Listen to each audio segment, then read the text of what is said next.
Welcome to my channel. My name is Carol. I'm so happy you could come today. So just come right on into my kitchen and we'll get started making our recipe.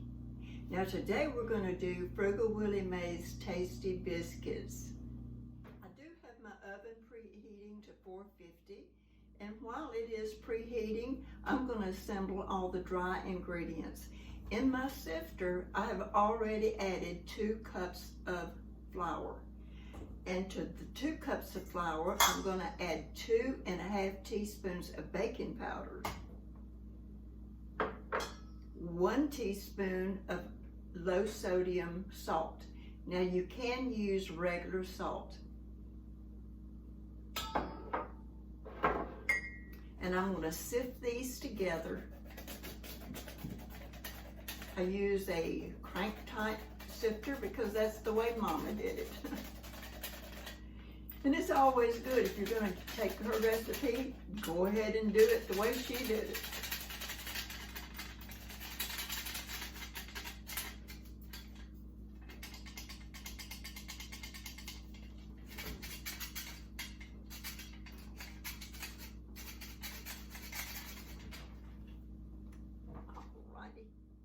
I need to mention that I do use plain flour so I can control my sodium.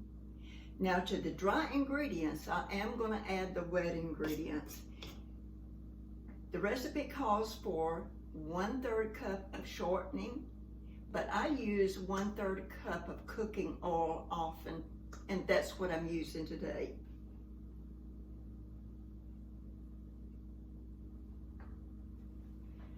I'm going to use 3/4 cup of whole milk. I'm going to take my fork and mix it together so it forms a ball.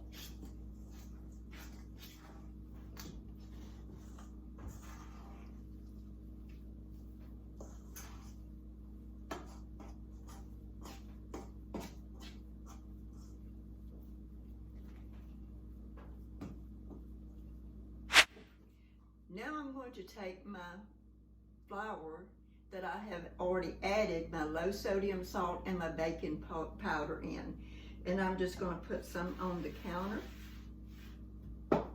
and I'm going to put that dough ball right out on the counter so that I can form my biscuits.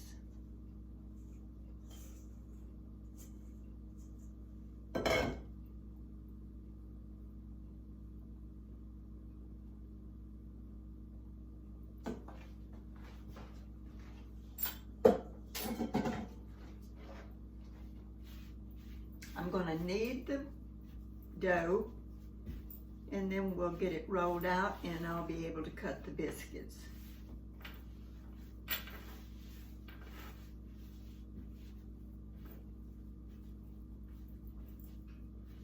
And if I need to add more flour, I can.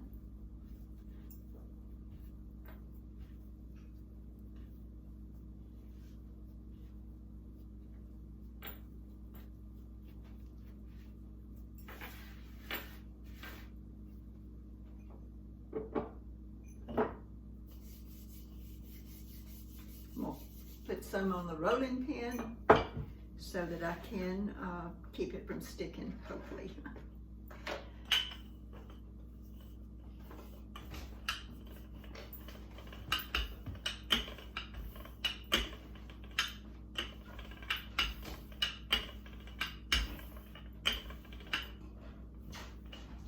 And that looks like really good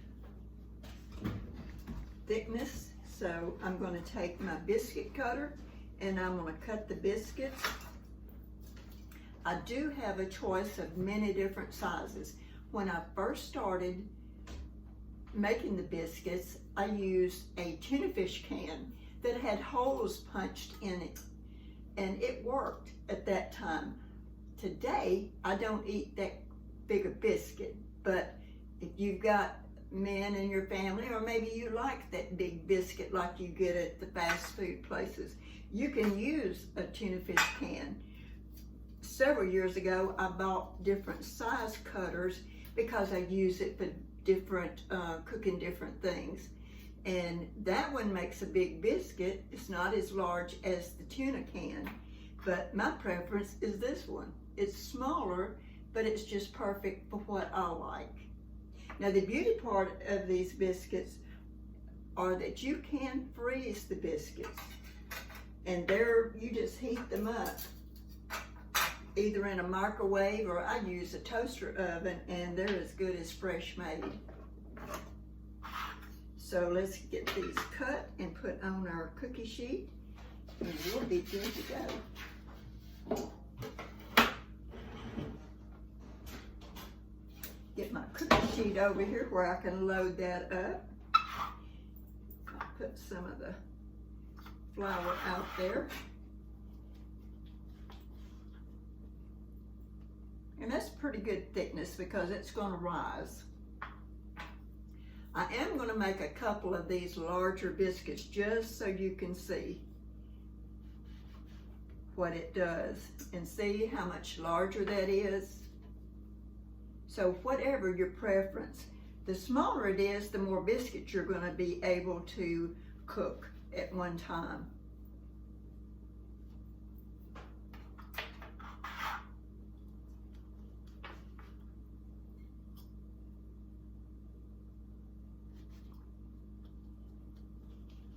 Most of the time when I make biscuits, my goal is to have 12. But like I say, if you make them bigger or you make them thicker, you're not going to get as many biscuits.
All right, so we've got 11 biscuits on there, not quite 12, but that's okay.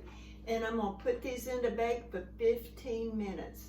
And then I'll come back and we'll take the biscuits out and see how they taste.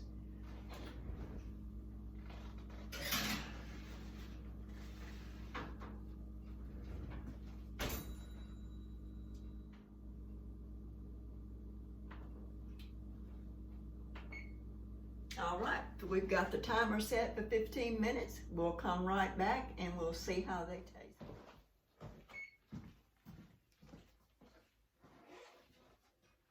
Okay, just a few more seconds before the biscuits are ready. And as you may have already guessed, this channel was created in honor of my mother, Willie Mae. And I hope to share a lot of her frugal ways in cooking, grocery shopping, and other money principles. I hope you will give a thumbs up, that you will share, that you will comment, and give us your take on saving money. Because I know everybody, no matter what your age, you do learn different things from maybe older relatives, or maybe you've learned it on your own of how you can save money. And we do appreciate you coming. So let me pull those biscuits out and get a taste of them.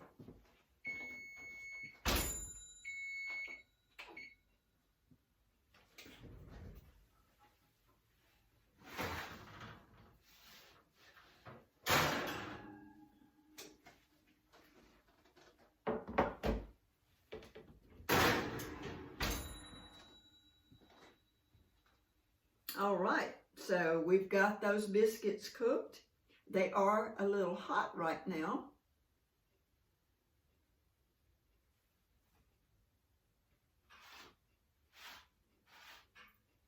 I'm going to let them cool, and I'm going to taste one just to see how good it does taste. They did rise high, which is, most people like that. Whoops. Even these small ones are pretty thick. You can see that, and they look very good. So it's not quite ready to bite into, but I will check those out. I'm going to take a smaller one, if I can find a smaller one. Well, actually, I'm going to take this one right here. That looks like the smallest. It's still very hot, but hot or not, I am going to taste it. The only thing that would make it better is if I had butter and jelly. And I'm not going to do that right now because I want to make sure the texture is good. I may do that after the camera's off. That would be tremendous. So, but I don't want to mess up the flavor of the biscuit before I know what it tastes like. If you add butter and jelly, it kind of changes the taste.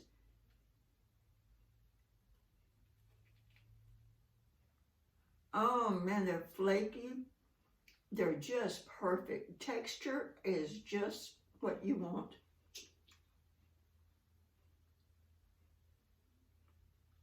That is excellent. That's just exactly like Mama would make. She would be very proud of this because it took me long enough to learn how to make really good biscuits. Mine just never turned out the same way as hers. And I asked her one day, I said, Mama, why do my biscuits not taste as good as yours? And this was in the early days. And she said, well, it takes practice. The more you make the biscuits, the better you get. And that's a good rule of thumb for anybody just beginning to cook.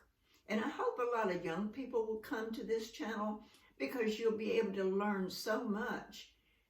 And the comments from the other viewers should help all of us. I still learn to love to learn everything about saving money that I can.